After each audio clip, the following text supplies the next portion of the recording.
So what happened at the end of the Bronze Age? Recall that at the end of the Bronze Age, catastrophe had struck. We didn't exactly know why. Maybe it was an earthquake, maybe it was drought, maybe it was invaders, maybe it was specifically the sea people that caused the destruction of the end of the Bronze Age. But it's important to remember that in the mainland, there was widespread destruction. The palaces of Knossos, Phaistos, and other palace sites go out of habitation and use. This means that there was limited continuity between the Dark Ages and the Iron Ages in the 11th century. So sites including Tiryns and the Argolid, Amyclae near Sparta, Carphi on Crete, Callipodi in Boeotia, these are the only sites that people still frequent and use to a significant degree. So now we enter a period of Greek history called the Dark Ages, or in a more modern way, the Early Iron Age. It lasts from around 1000 BC through the end of the 8th century BCE, so from around 1000 to 750 BCE. Fundamentally, the large complex sites like Mycenae and Knossos go out of use, and there's a certain amount of economic decline as one would expect. There's a loss in certain types of technological skill, crafts, pottery, etc. Most notably and most exceptionally, writing disappears. The art of communicating in linear beat disappears. Now nowadays we call this period the Iron Age or the Sub-Mycenaean period, and it's preferred to the Dark Ages because our impulse is to let archaeology, rather than the absence of a historical record, tell the story of what actually happened. What was the impetus that caused the Greeks to transition out of the Dark Ages or out of the Early Iron Age? What happened at 750 BCE? And the answer is that the poet known as Homer wrote the Iliad and the Odyssey. So Homer is a fundamental topic in ancient Greek history, but sometimes it can be a little confusing or a little uncertain why we spend so much time with him. Why do we spend so much time with Homer? Well, there are two main reasons. There are many reasons, but there are two main reasons. And the first is the status of Homer's poetry, of epic, in early archaic Greece. It was the prime mover in the narrative in literature and art in Greece. Greek culture was formed by the influence of Homer. Now, the second factor is the significance of the Homeric poetry in the social and political life and world of archaic and classical Greek. In particular, the Iliad and the Odyssey's focus on basic issues in religious life, community, and family formed the Greek mentality. Homer's characters and situations served as a model to be followed for the Greeks of the archaic and classical periods. So a little bit of background, important background about Homer the author himself, which is a contested topic. The works are generally agreed to be composed between the period between 750 and 700 BCE. This is the time of the emergence of writing. This time had only known the written alphabet for a few decades imported from Phoenicia and had not yet developed any textuality. The name Homer, it's an Ionian name. That means it's from the western coast of Turkey, and it's basically a common noun, the etymology of which comes to mean guarantor or pledge, that is a hostage. So the word Homer, the name Homer, means hostage. Ancient biographies which have come down to us about Homer always included the fact that he was a blind poet. His main works, the two works that he's mainly known for, the Iliad and the Odyssey, were written in a poetic meter, a rhythm, called hexameter. This composition style of recited hexameter lines is called epos, or epic. It's where we get our word epic. Themes of the Iliad included war, death, friendship, immortality. Themes of the Odyssey included home, love, family, and freedom. While it is certain that the Homeric poems were to a great extent determined by these long existing oral traditions, we don't fundamentally know whether the Iliad and the Odyssey were the works of one poet or sort of a guild or a group of several poets. We also don't know if this poet or poets, which we've come to call Homer, composed orally, or in writing, or in a combination of both. Now, depending how we want to approach answering these questions, each attempt or answer that we give, it becomes a vector for even more complicated questions. And this matrix of complicated questions about the composition of the Homeric poems is called the Homeric Question. For example, if the answer to the question of who wrote the poems is simply a real poet named Homer, which is how we started out presenting the matter, we can simply slot the entire content of both poems and all of this talk on religion, society, culture, history into our familiar normative system of an author who wrote a book. and then treat the content as a simple record of contemporary social or religious belief. It has a certain spot in historical theory if we posit a simple author-book relationship. On the other hand, if the answer to our question of who wrote the Homeric poems is members of a poets' guild, we get an entirely different subset of questions. When and how did these epics become integrated wholes that we know today? Perhaps it was by a process of successive inclusions and additions to an existing core within oral composition. This is a complicated question. Now, while both epics were conceived with the aid of script and written down individually, they continued to be disseminated orally until the complete textualization of Greek culture in the 5th century BCE. The concept of the text and the word had won out over orality and memory. So how does an orally composed epic become a text? How does it become a book that we can buy in Barnes & Noble? The process generally started, it is thought, with the figure of the singer of songs himself. So among the personages portrayed in Homeric epic, that is the Iliad and the Odyssey, are actually professional singers. They're called aoidoi. The singular would be aoidos.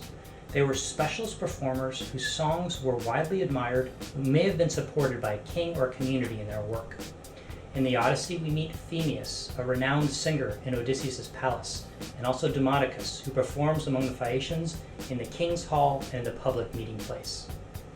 Generally, Odysseus' swineherd on Ithaca, Eumaeus, explains to us that singers, like healers, carpenters, and seers, are invited into communities because of the valuable services they provide. In return, singers could expect to receive gifts and be paid for their services. Now, as society transitioned from an oral-based society to a written-based society, the story of the transmission of Homer changed.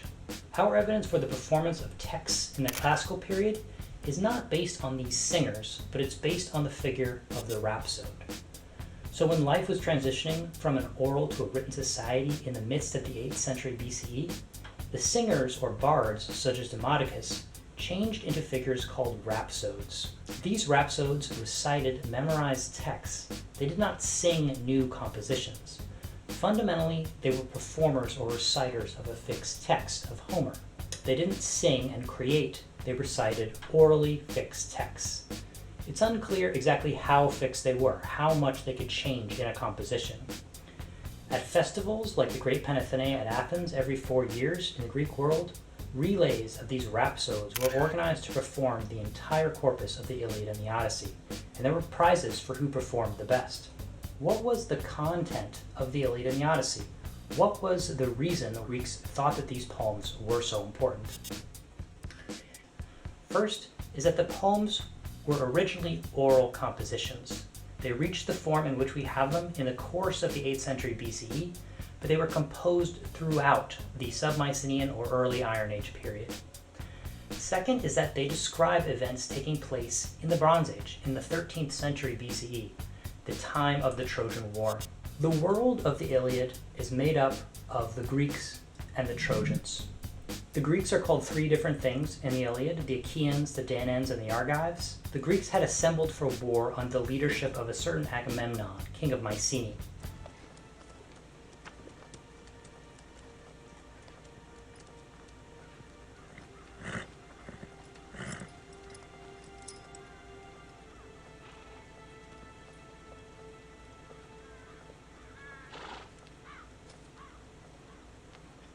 Good day for the crows. Agamemnon's position as leader was unquestioned. The Greek princes led each of their contingents independently and could at any time withdraw, as Achilles in fact did. Agamemnon was the lord of men, the greatest in prestige among the Greeks, though neither the greatest warrior nor the wisest in council. Though a great warrior, he was still a lesser fighter than Achilles. An interesting question is, do we feel any pity for the plight of Agamemnon? He represents legitimate authority and all the difficulties and pressures that come along with that. His counterpoint is Achilles and his friend Patroclus. They were Myrmidons from Phthia to the north of Greece. Achilles is the mightiest champion on either side and a very emotional figure.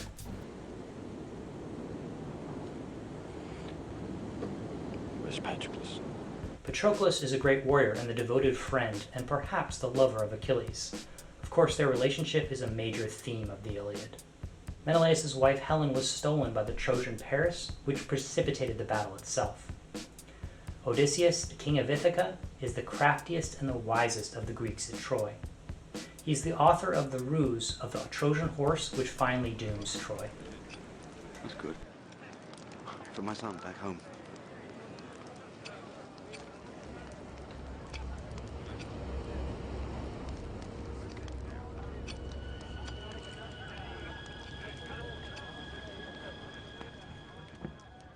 On the other side are the Trojans, also called the Dardanians.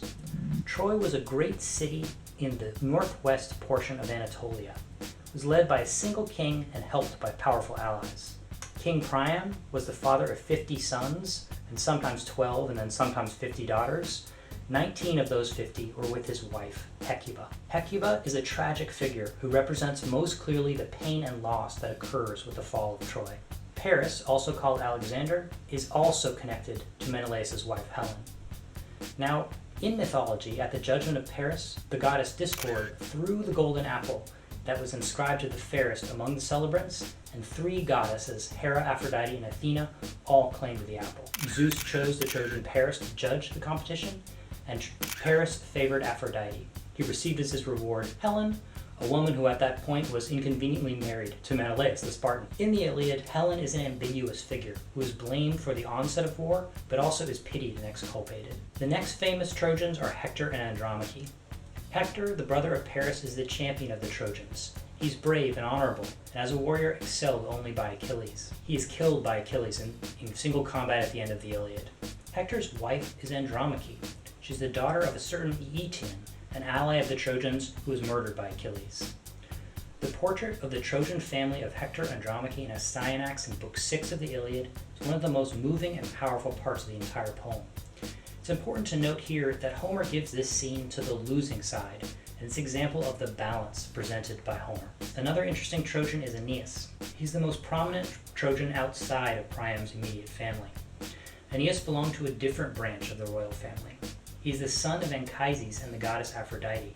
He's not the equal of Priam in prestige, nor of Hector in fighting prowess, but he has a different role to play. Poseidon in the Iliad actually prophesies that Aeneas and his descendants, now that Zeus has withdrawn his favor from Priam's family, will be the future rulers of Troy. Of course, we know that Troy actually is Rome. The final important Trojans are Glaucus and Sarpedon. They're the most prominent of all the allies of the Trojans. They hail from Lycia. Sarpedon is the son of Zeus and the Lycian princess Laodamia. He is unfortunately fated to die and to be killed by Patroclus. Zeus foresaw his death, but could not change his established fate without upsetting the natural order of things. In Book 1 of the Iliad, the poem starts with the Rage of Achilles, the Manus, its remembering rage. We are immediately confronted with the main problem of the poem itself. How is the character of Achilles to be received and portrayed? Now, Achilles had abducted the girl Briseis on a raiding party, and on that same raiding party, the leader Agamemnon had taken Chryseis, who happened to be a priestess of Apollo. Chryseis' father prayed to Apollo to ransom and return his daughter, and Agamemnon finally relents under pain of the plague that Apollo has sent, but he takes Briseis, Achilles' prize or Geros, in return. This is an affront to Achilles' time, his honor.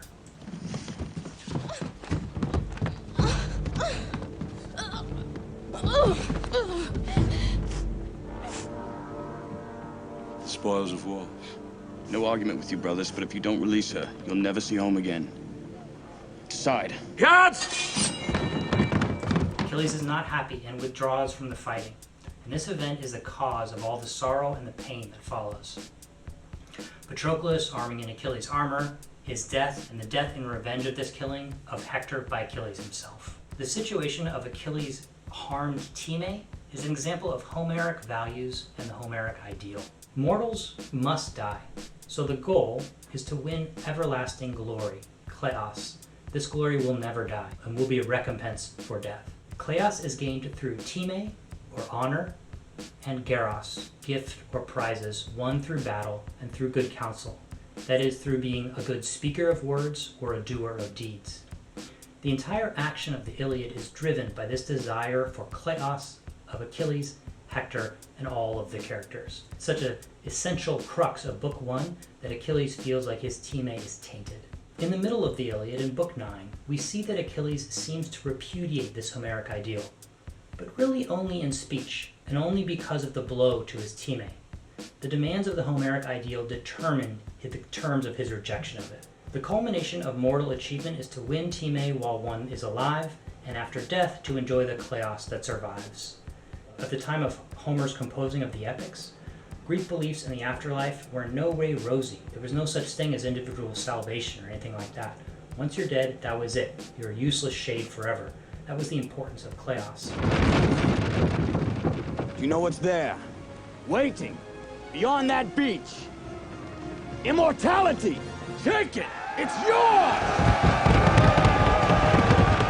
Thus, when Achilles talks to Odysseus in the Odyssey in Book 11 in his travel to the underworld, he says, "Don't praise death to me, Odysseus. By God, I'd rather be a slave on earth for another man, a dirt-poor tenant farmer who scrapes to keep alive, than to rule down here over the dead."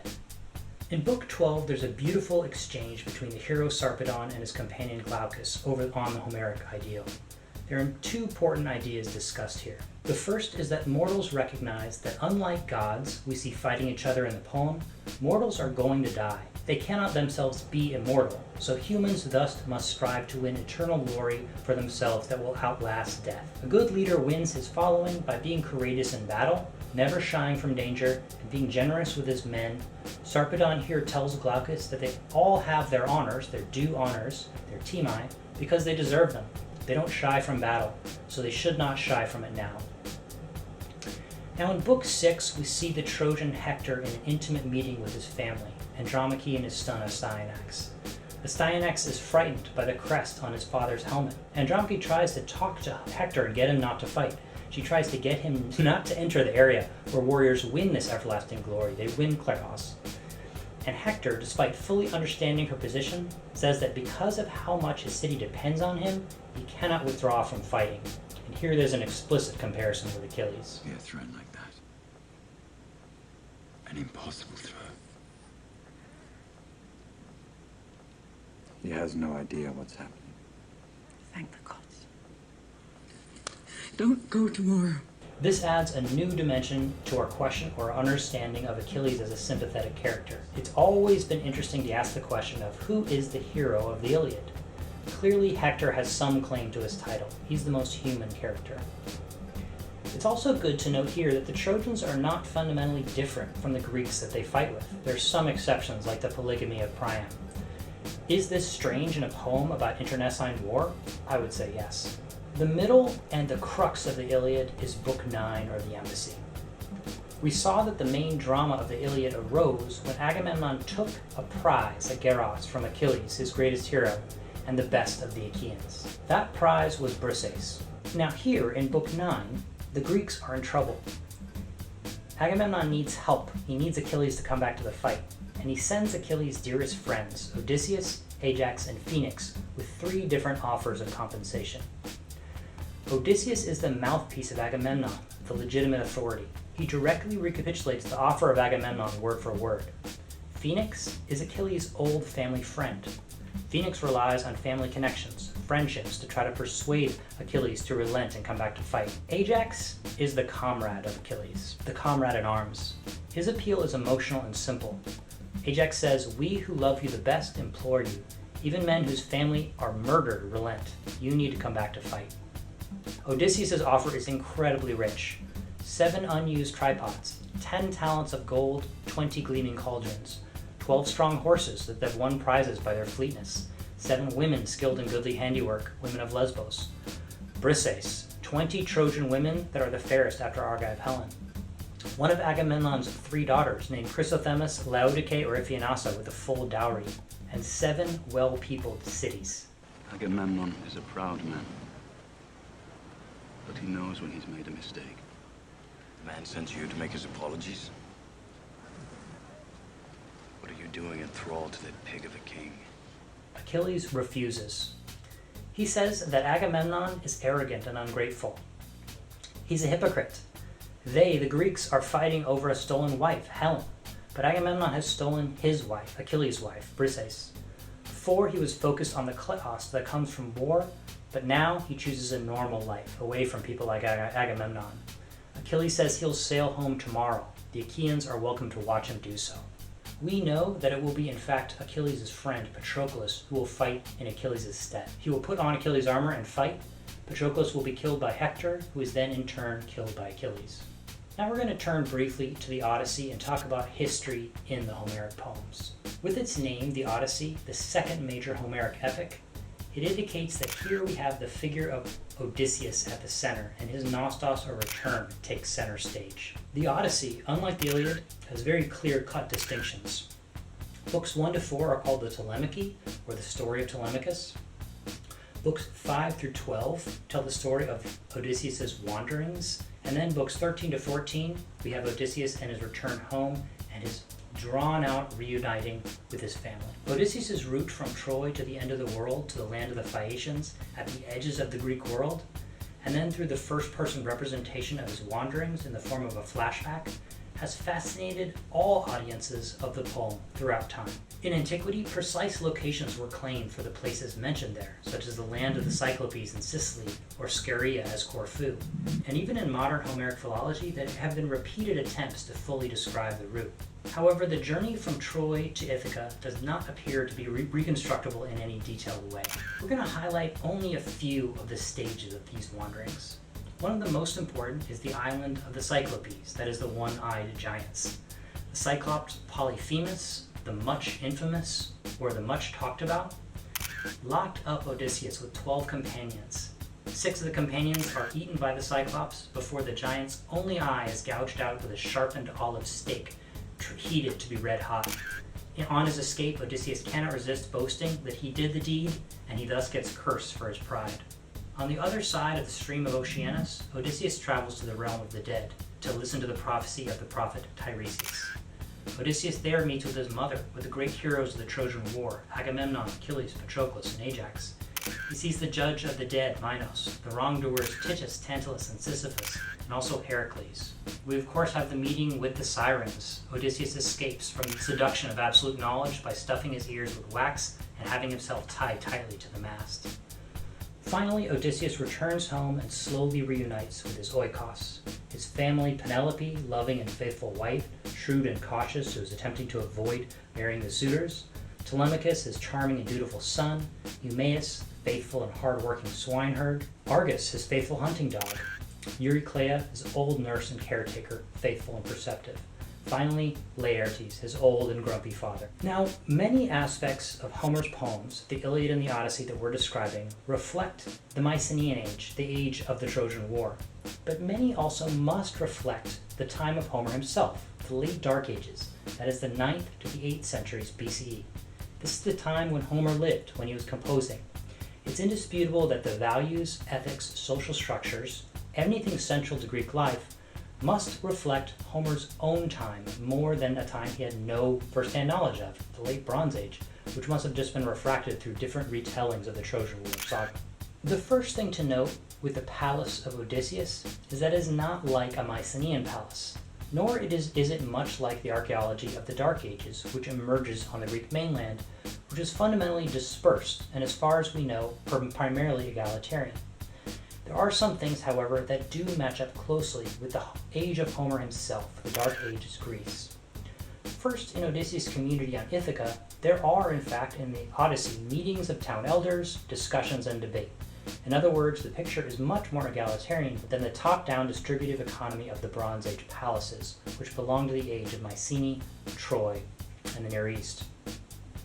Now, of course, for some, the situation of the suitors who want to marry Penelope and thus gain control of Ithaca thereby is in fact unrealistic and doesn't belong to the Iron Age. How did Homer even know about Bronze Age society in general? Clearly he wasn't there. It must have been part of the oral tradition of the information that was passed down of those events. Now, how accurate is that information that we're given by Homer in the Odyssey? Not very accurate. The point to emphasize is that we need to look to the actual world of Homer, that is the world of the early Iron Age of the 8th centuries BCE, to find the world that the Odyssey is reflecting.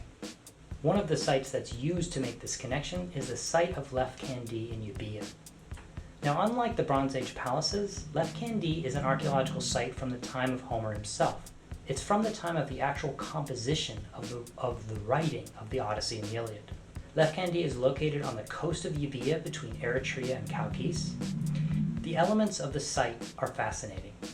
In the 10th century BCE, a building called of Heroon, or House of the Hero, this is a later term, was built with an apsidal end, thatched roof, and wooden posts supporting the eaves in a kind of porch or veranda surrounding the perimeter of the building. The structure's function, the Heroon's function, is actually obscure. It's interpreted to be a house, or even perhaps an anacteron or a lord's palace, of the sort that Odysseus might have inhabited. He was an actual early Iron Age figure. Around 25 years after the construction of this Heroon, that is in the mid-10th century BCE, the building was dismantled and a massive tumulus was erected to cover the site and the burials. In the 9th century BCE, a cemetery appeared in the eastern end of the tumulus, cut into the tumulus. Now, the first burial inside the tumulus held two individuals. One was a warrior who was cremated and interred in a metal urn with his weapons. And in the same deep shaft was found a burial of a woman with many different items of personal adornment, including a bone-handled knife. In an adjacent shaft were the bodies of 4 horses, some with bits still in their mouths. Exceptionally for Iron Age burials, there were no ceramic vessels to accompany the dead, making the burials difficult to date closely. Both the male cremation and the female inhumation included antique metalwork. The vessel holding the cremated warrior was a Cypriot bronze amphora dating to the end of the Bronze Age. The woman's body was adorned with a gold necklace of old Babylonian origin, hundreds of years old at the time of the interment. In Homer as well, these heirloom objects were exchanged as gifts on occasions in which their stories were told. That's it for this week. Next time we'll take a look at the Archaic Revolution and the birth of archaic Greece. Thanks a lot.